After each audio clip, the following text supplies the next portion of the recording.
Detective Claire Reynolds sat alone in the dimly lit precinct, her eyes scanning a yellowed file she had pulled from the archives. It was marked Closed, 1999, Unsolved, and yet something about it made her uneasy. Years of disappearances, seemingly random accidents, and sudden deaths had been quietly filed away and forgotten. But as she traced the faint pencil markings and notes in the margins, a pattern emerged. A pattern only someone who had studied human behavior obsessively could notice. The victims were different ages, different genders, lived in different parts of the town, but each had vanished after interacting with someone they trusted. A neighbor helping with a broken fence, a coworker offering a ride, a family friend inviting them for a casual dinner. Every single one had known the killer, unknowingly for weeks, sometimes months, and every one of them had disappeared without a trace. Maplewood was the kind of town that prided itself on safety. Tree-lined streets, kids playing in yards, friendly waves exchanged at every mailbox. To the casual observer, it was perfect. Too perfect, perhaps. Claire leaned back in her chair, the hum of the fluorescent lights filling the silence. Whoever was behind these crimes had spent decades hiding in plain sight, wearing the mask of normalcy while committing horrors no one could imagine. The first call came from Mrs. Larkin, a frail woman who lived near the center of town. Her voice trembled as she spoke. "Detective Reynolds, I don't know why I'm calling. I feel like someone's watching me." Claire frowned. "Mrs. Larkin, can you tell me why you think that?" I don't know," the woman whispered. "It's nothing, just a feeling, but it's been getting worse. Lights flicker in the house when no one's there. My garden tools, they've been moved. And sometimes I think I hear someone outside my window at night." She noted it down. Another ordinary person terrified by subtle, almost imperceptible signs. She didn't hang up immediately. "Mrs. Larkin, have you ever met someone recently? Someone who seemed too friendly, maybe? Someone who visits often but doesn't really fit in?" There was a long pause. Then, in a tiny, almost apologetic voice, Mrs. Larkin said, "Yes, the new handyman. He's been around for years, helping everyone with odd jobs. I thought he was helpful, but now—" Claire's pulse quickened. A handyman who had been around for years, unnoticed, trusted by the entire neighborhood. The description fit too perfectly with the pattern she had been piecing together. She grabbed her coat, her mind racing. The streets of Maplewood seemed calm tonight, but she felt a tension in the air, a subtle undercurrent of danger that made her skin prickle. Every lighted window could hide a secret. Every ordinary face could mask a nightmare. Her first stop was the Larkin house. The small Victorian sat quietly among neatly trimmed hedges. Claire walked slowly to the front porch, noting the absence of signs that anyone else had been there. Inside, Mrs. Larkin welcomed her with trembling hands, offering tea she didn't really drink. I don't want to be overreacting," she said, her eyes darting to every corner. "I've felt watched for months now." Claire examined the house carefully, looking for any clues, anything unusual. The flickering lights Mrs. Larkin mentioned could be electrical or deliberate. She found nothing overtly sinister, but the feeling in the house was palpable. Someone had been there, moving carefully, leaving only subtle traces. The thought made her stomach churn. Whoever this was, they weren't sloppy. They had spent years perfecting their craft, hiding in plain sight, blending into the everyday rhythm of Maplewood. Friends, neighbors, colleagues, everyone could be potential witnesses, and yet none had noticed a thing. Her next visit was the town library, where she reviewed old files and newspaper clippings. Articles about missing teenagers, unexplained deaths, and accidents that didn't quite make sense. She spread them across a large table, noting connections that no one had thought to make before: the locations, the timing, the method of disappearance, and most importantly, the subtle signs of manipulation, the way someone had carefully orchestrated events to avoid suspicion. As she worked, Claire felt a creeping sense of dread. Whoever was responsible had been orchestrating these crimes for decades, studying human behavior and planning meticulously. They were patient, intelligent, and most frightening of all, ordinary. The sun began to rise, casting a pale light through the library's windows. Claire leaned back, exhausted but alert. She knew she was on the right path, but she also knew that the predator she was hunting was likely watching her right now, observing, waiting. Driving back through Maplewood, she noticed the everyday normalcy: children on bicycles, joggers with headphones, a man walking his dog. Any one of them could be oblivious, or any one of them could be hiding a darkness she wasn't ready to see. The thought tightened around her chest. The killer's ability to blend in, to gain trust, was terrifying. Claire's phone buzzed. It was a message from her partner. "Meet me at the precinct. We have a new lead on one of the cold cases. Might be connected." Her heart raced. Every lead, every whisper, every subtle clue was a thread in the web she was beginning to untangle. And the more she pulled, the more she realized the scale of the nightmare she was facing. The killer wasn't just clever, they were almost invisible, a ghost hiding among the living. That night she couldn't sleep. Her apartment felt too quiet, too still. She double-checked the locks on the door, glanced out the window at the empty street below. Somewhere, someone was out there, watching, waiting.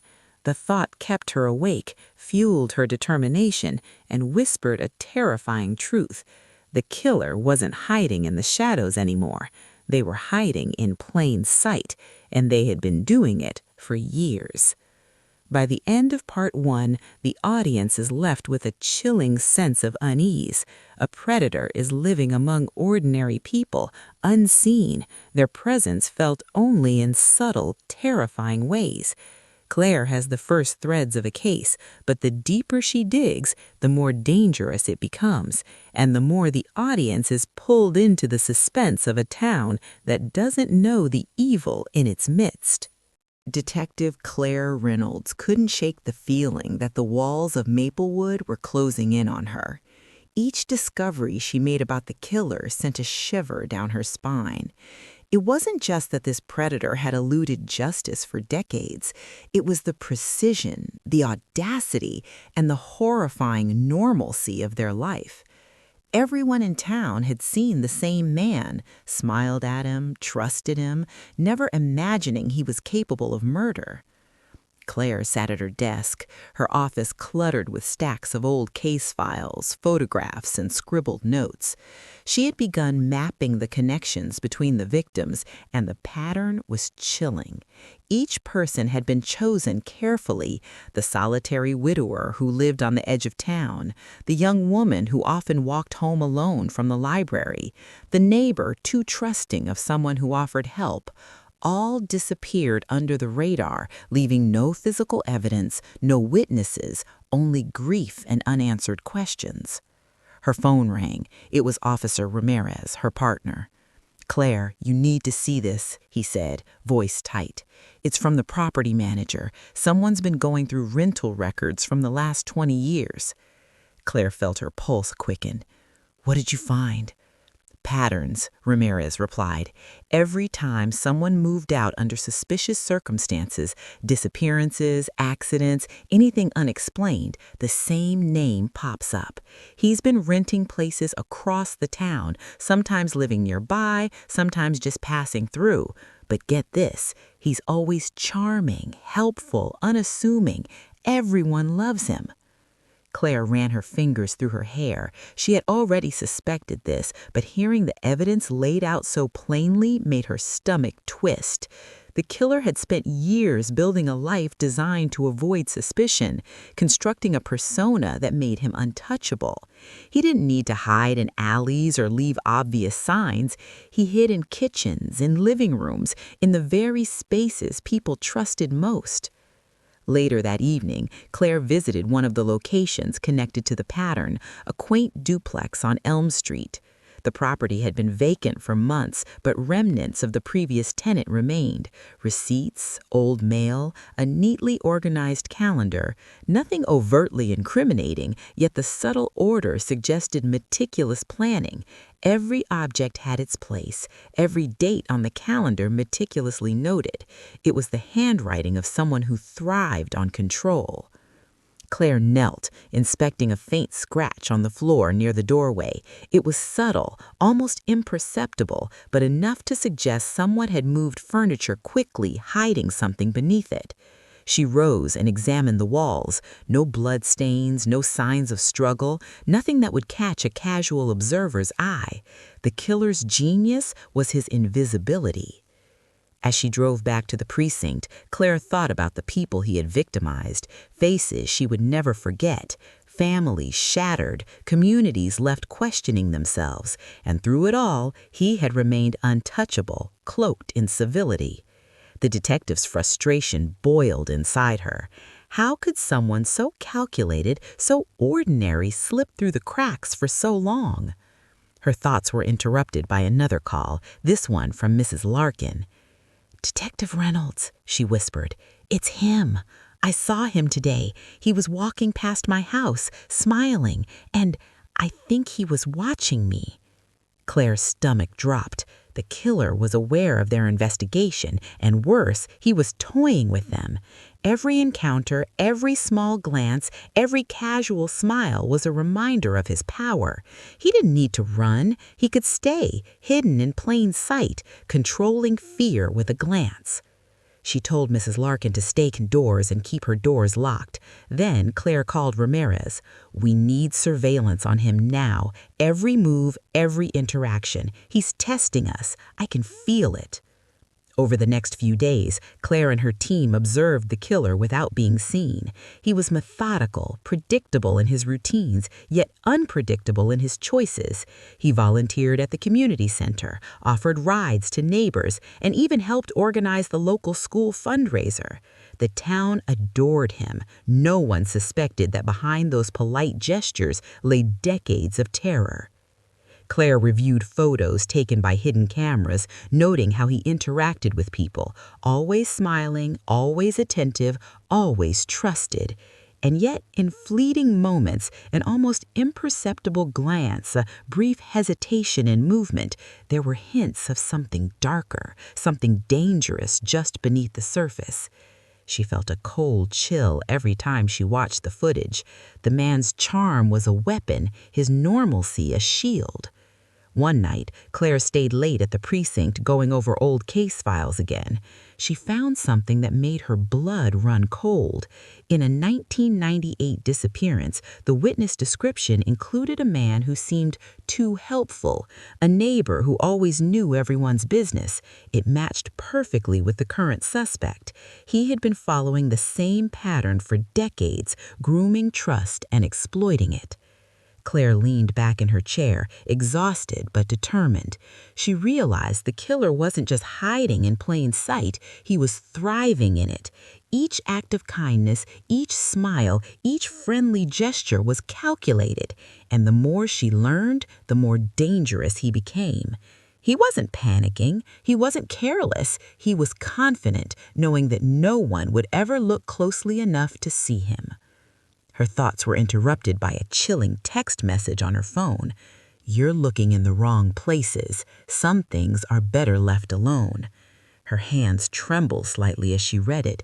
The killer was taunting her, daring her to dig deeper. It was the first direct contact she had received, and it sent a shiver down her spine.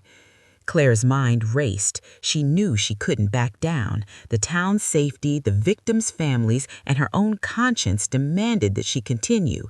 She just had to stay one step ahead, even as the killer's moves became more audacious and manipulative. By the end of part 2, the audience is gripped by the escalating tension. Detective Claire Reynolds felt the weight of every unsolved case pressing down on her as she drove through the quiet streets of Maplewood.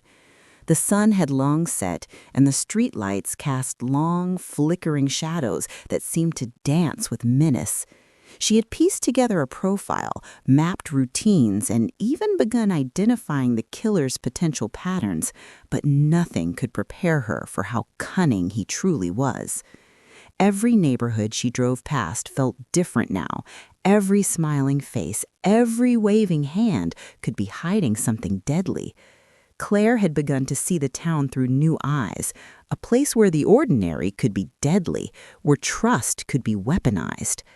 The killer's audacity was staggering.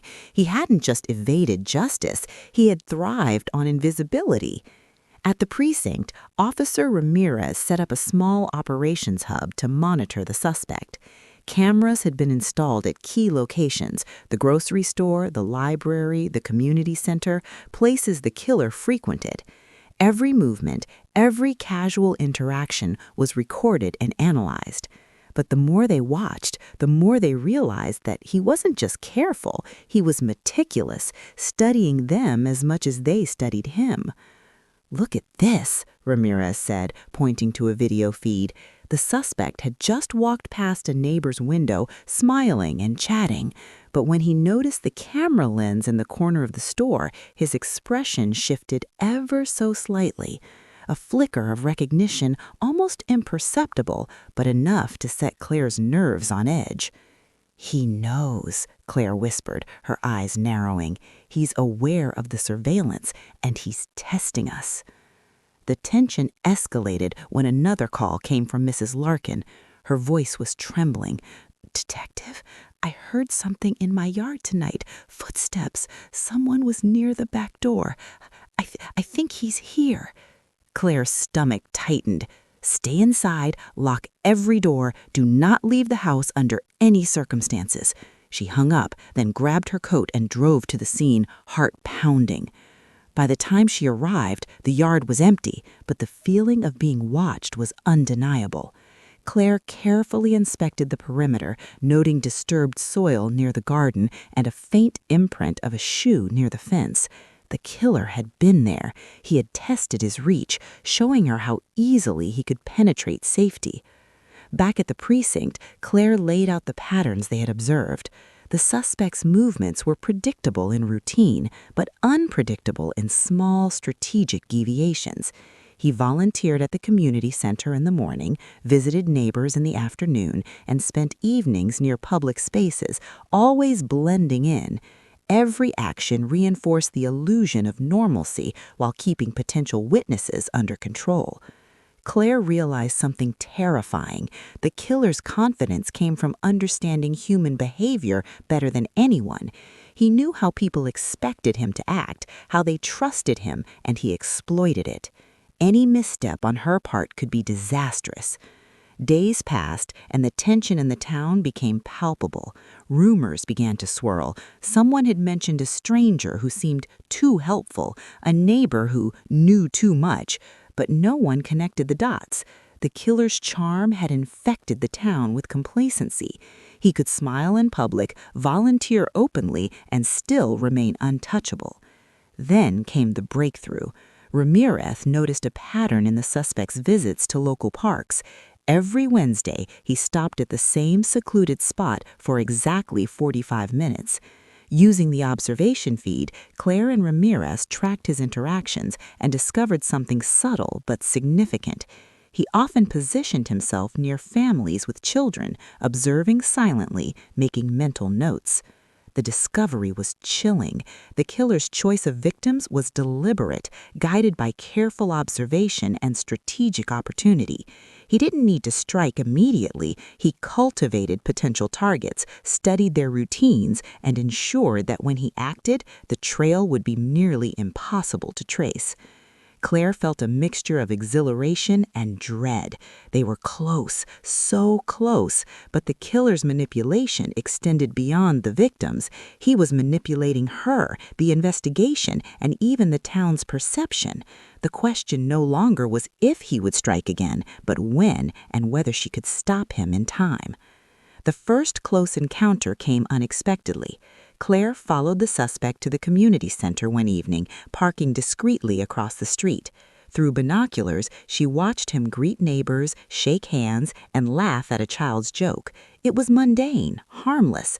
But then she noticed a subtle gesture, a finger brushing against the edge of a notebook, a small, deliberate motion, almost like a signal.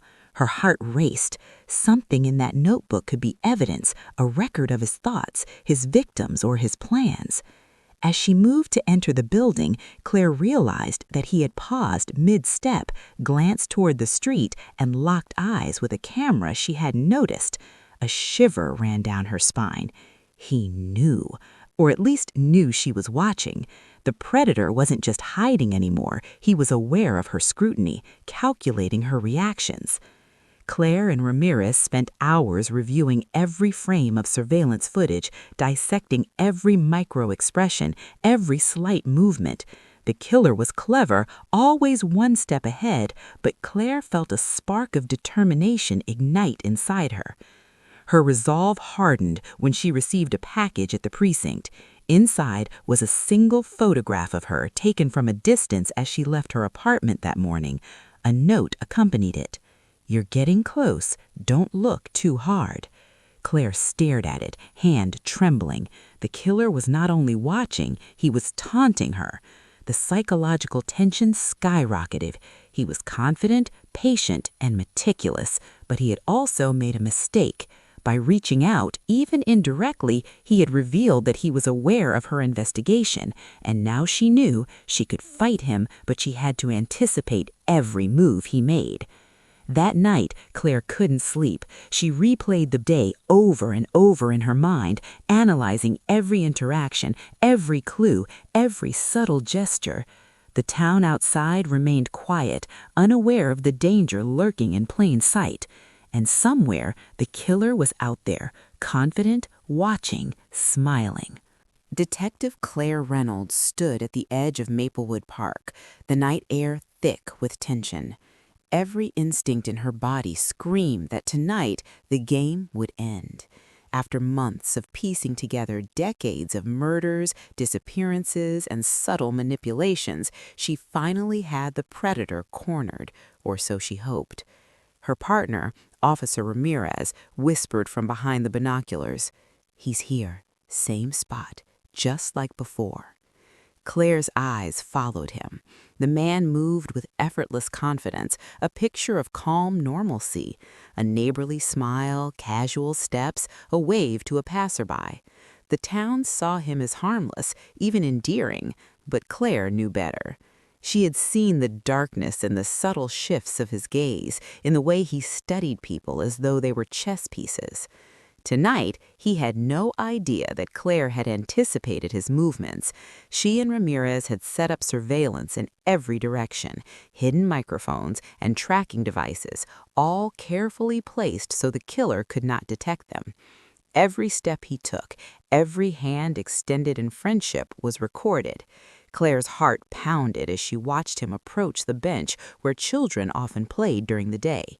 It was time. Claire stepped out of the shadows, badge in hand, voice steady but firm. "Maplewood Police, stop right there." The man froze mid-step. For a moment, the smile remained, polite and unbothered as if he had expected this, but there was a glint in his eye, a flicker of awareness that betrayed a hint of danger. He didn't run, he didn't panic, he simply said, "Detective Reynolds, I was wondering when you'd notice me." Claire's stomach tightened. This was the moment she had feared and anticipated for months. He had studied her just as carefully as she had studied him. Every word, every motion had meaning, and yet she couldn't back down. Too many lives, too many families depended on her now. "Your games are over," Clara said, stepping closer. "We have evidence, witnesses, recordings. It's time to answer for your crimes." The man chuckled softly, almost kindly. "Evidence? Witnesses? You think they'll see me for what I am. People want monsters to wear masks, detective, and I've worn mine better than anyone." He reached into his pocket, pulling out a small stack of photographs, images Claire recognized immediately. Her own apartment, the precinct, location she had visited alone. A chill ran down her spine. "You've been watching me," she said. "Of course," he replied calmly. "I had to know who was looking for me. I like to understand my hunters. It makes the game more interesting." Claire's pulse quickened, but she held her ground. "The game ends now. There's nowhere left to hide." For a brief moment, the man's composed mask faltered. A shadow crossed his face, revealing the faintest crack of fear, or maybe surprise that someone had finally caught up. It was subtle, almost imperceptible, but Claire saw it. And then, just as quickly, he smiled again. "You think you've cornered me, detective, but what about all the others?" He gestured vaguely to the darkened park. "Decades of living among them. You can't undo the past." Claire's jaw tightened. She had anticipated his manipulation, his attempts to intimidate her. "No," she said firmly, "but I can stop the future, and that's what matters." The standoff stretched, tension crackling in the cold night air. Claire had learned enough to know that the killer's arrogance was both his strength and his weakness. He had been meticulous, patient, and cunning for years, but he had never been confronted head-on by someone who could predict his moves. She could see it now in his eyes, the subtle calculation of risk, the weighing of outcomes. Then Ramirez stepped out of the shadows, holding a recording device. "All right," he said, "let's start talking." The man's smile never faltered, but there was a flicker of annoyance. "You really like to talk, don't you? Words, words, words." Claire leaned forward. "Confess. Tell us everything. The disappearances, the murders, the lies. You've been living among us for years, hiding in plain sight, but it ends tonight." The killer's eyes darted between Claire and Ramirez. For a heartbeat, silence reigned, and then, almost casually, he began to speak. He confessed, not all at once, but piece by piece. Every disappearance, every carefully orchestrated cover-up, every manipulation. He described the thrill of gaining trust, the precision with which he chose his victims, and the meticulous methods he used to ensure no one noticed. Claire's stomach churned as she listened, horrified at the scale of the deception, the audacity, the utter normalcy of his outward life. And yet he spoke with a strange pride, a chilling calmness that only reinforced how careful he had been for decades. He had been untouchable, invisible, and for years no one had suspected him. By the time he finished, the weight of the truth settled over the night. Claire recorded every word, every detail, ensuring that the confession was airtight. The audience could almost feel the relief tempered by horror as the scope of his crimes became fully visible. When the confession ended, Claire handcuffed him.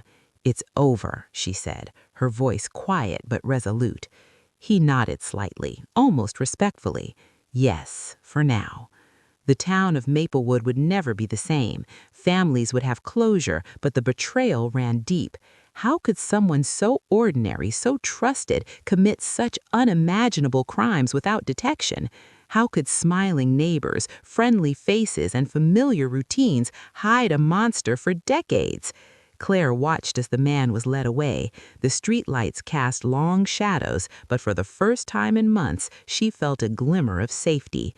The predator was caught, the threat neutralized, but the lessons of vigilance and awareness lingered. Evil could hide anywhere, and sometimes it was closer than anyone imagined.